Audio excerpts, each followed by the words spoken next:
Lugares hay muchos. Hay lugares que simplemente existen y hay otros que el tiempo transforma en memoria. Lugares donde el paisaje deja de ser paisaje, de pronto es un escenario. Donde el asfalto deja de ser asfalto y comienza a cantar historias. Y sí, cantar. En arte. En poesía. En septiembre de 1991, entre el relieve ondulante de Cataluña y bajo un cielo que todavía no sabía cuántas veces habría de contemplar la velocidad, nació el circuito de Barcelona-Cataluña. Una obra trazada sobre la tierra, una geometría de curvas y rectas, un lienzo aún vacío, esperando esa primera pincelada. Y esa pincelada llevó el color de Italia y el nombre de Alfa Romeo.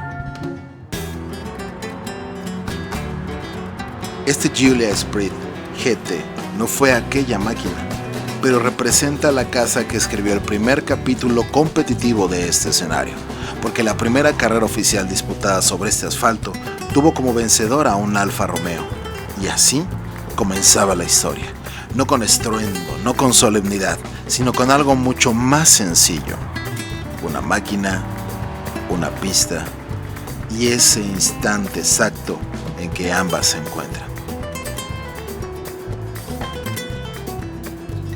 Pero el tiempo, como paciente escultor, como implacable artista, nunca deja una obra intacta. Los años 80 se extinguían y Europa comenzaba a dibujar una nueva época sobre el lienzo de este automovilismo, la era de los turismos. Máquinas que conservaban la silueta de un automóvil cotidiano, pero que bajo esa carrocería escondían otra naturaleza.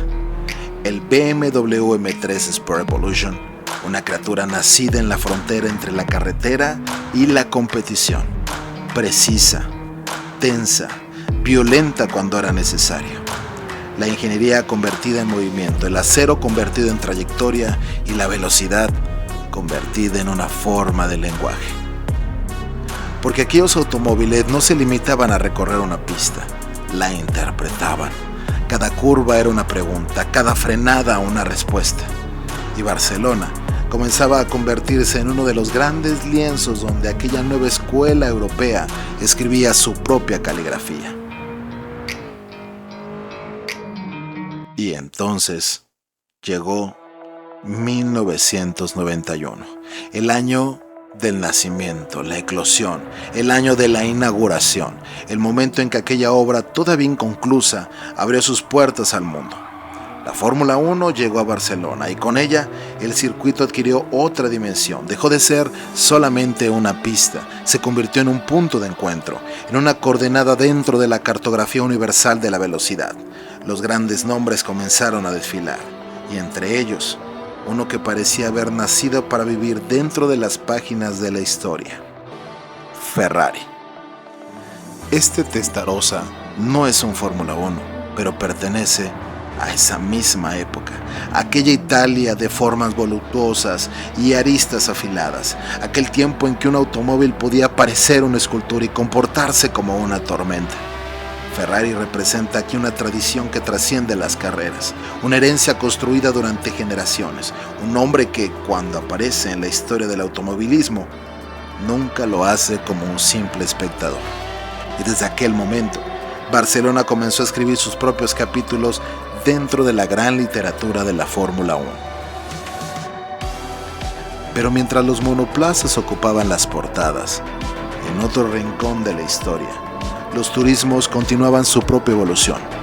Mercedes-Benz, el 190e Evolution 2, una máquina que pertenece a ese extraño instante de la historia en el que la distancia entre un automóvil de calle y una máquina de competición todavía podía medirse en centímetros.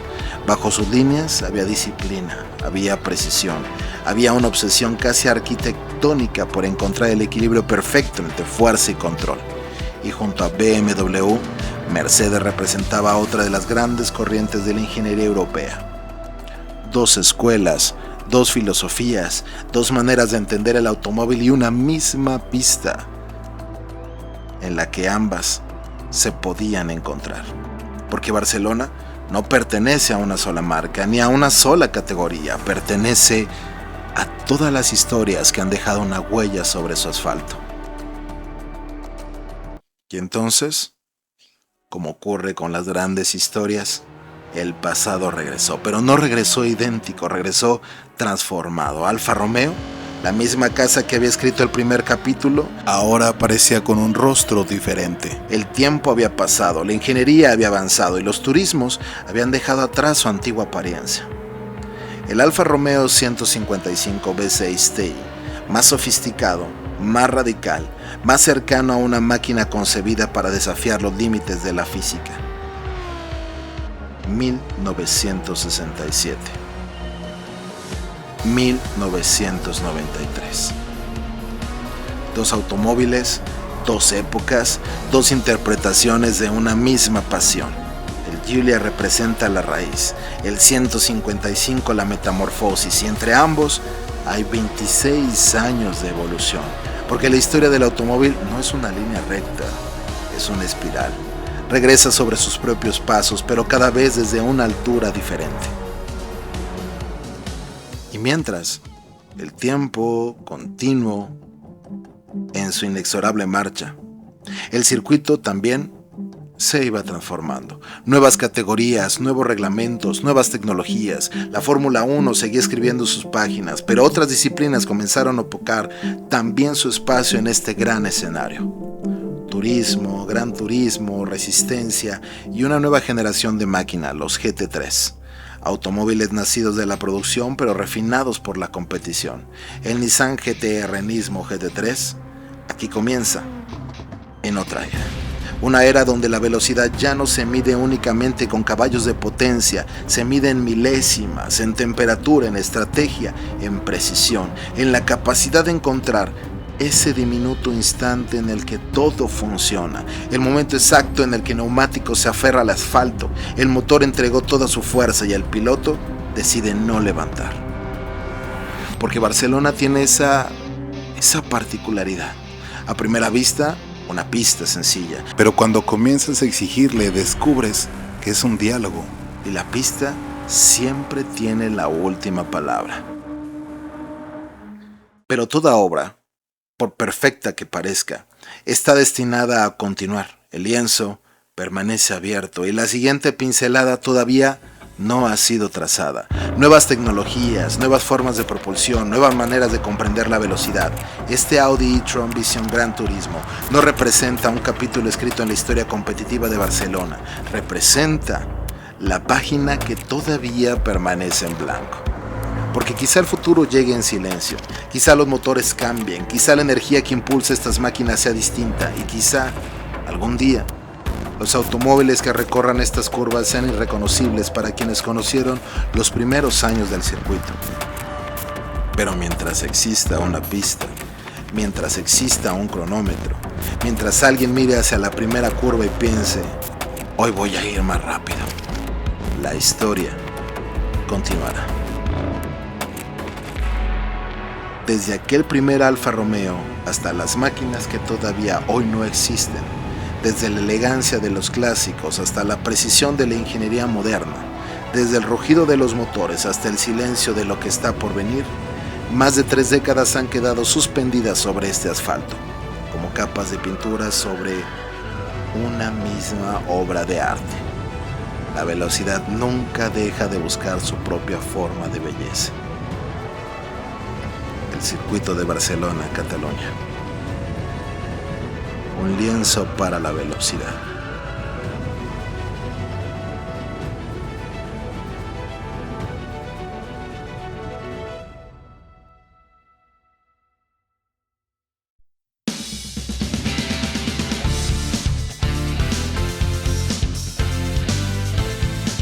La verdad que qué bonito les quedó, qué bonito les quedó. Y pues ya estamos, perdón, me ando trabando, don Robbie. Ya estamos aquí de regreso después de ver esta impresionante pista Barcelona-Cataluña, donde vamos a ver el partido por el tercer lugar entre Países Bajos y España en nuestra Racing World Cup. Y esto es porque estamos dándole bienvenida a lo que será la Racing World Cup del 2030. Pero antes de eso, o más bien después de eso, ya tenemos información de la World Cup Nation o del torneo relámpago que está preparado para los países. Ya ven que les hablaron otra vez, don Romy, les hablaron otra vez, le respondimos. Y pues esto salió. Así es, mijito, mira, salió, nos reportamos, sabíamos que teníamos que estar aquí todos los países. Y bueno, recordarán que se dividieron en 2 grupos de 14 que salieron ahí los 28 en el sorteo. Ese sorteo es para que se hagan 2 carreras que vamos a vivir antes de que sea el tercer lugar. Después de eso, solamente primero, segundo y tercer lugar. Solamente primero, segundo y tercer lugar de esa fase 1 y fase 2, o bueno, más bien fase 1 y fase 1B, van a pasar a la fase 2. ¿Esto qué quiere decir, compañeros? Pues muy sencillo, 3 entran, son 6, y de esos 6 se completarán con 2 equipos sorpresa que se definirán hasta el día de la carrera, o sea, después del tercer lugar, o más bien antes del tercer lugar, vamos a jugar por las fases y ya con esas fases definidas vamos a saber quién va a estar en la fase 2. Así es, mi querido don Romy, o sea, básicamente van a calificar 3 de cada uno de estos 14 que fueron calificados, solamente 3 de cada uno de estos 14, harán 6, se sumarán 2, serán 8 y esa carrera nos dará un ganador. Pues fue más o menos lo mismo que yo dije, ¿no? O sea, bueno, sí, don Romy, pero pues... O sea, queda un ganador y ese ganador, ¿qué creen? Se va a enfrentar al que gane en la final de la Racing World Cup. O sea, Brasil y Argentina todavía no terminan su participación. Quien sea campeón, todavía no la terminarán porque todavía tienen que esperar al que gane de este torneo relámpago de la World Cup Nations. Entonces, va a salir, ¿qué creen? Un campeón de campeones. O sea, tenía que ser diferente, tenía que ser el taller de Axel metiendo aquí la mano. O sea, esto tenía que salir diferente. Entonces, ¿cómo ve, don Romy? Ay, mijito, pues la verdad es que yo nada más veo pura chamba, más chamba. Pero bueno, pues las cosas son así, ¿no? Así es, don Romy, tranquilo. Esto es para todos los que nos están viendo, es para que se emocionen, es para que vivan un muy buen torneo. Y pues bueno, lo próximo, cuando nos veamos, es para el partido por el tercer lugar y las carreras, la fase 1A y la fase 1B, donde solamente saldrán 3 lugares de cada uno. Y pues ojito, porque allá en la fase 1A sigue México. México está vivo y se van a sorprender con quién va a ser el piloto. Yo no, a mí no me vean. Bueno, ¿seguimos? No, nos vamos. Esto fue pues las preliminares para el tercer lugar. Cuídense, muchachos. Y usted también cuídese, don Romy. Andamos con la garganta tronadísima. O sea, se nota a 3 cuadras. Sale, cuídense.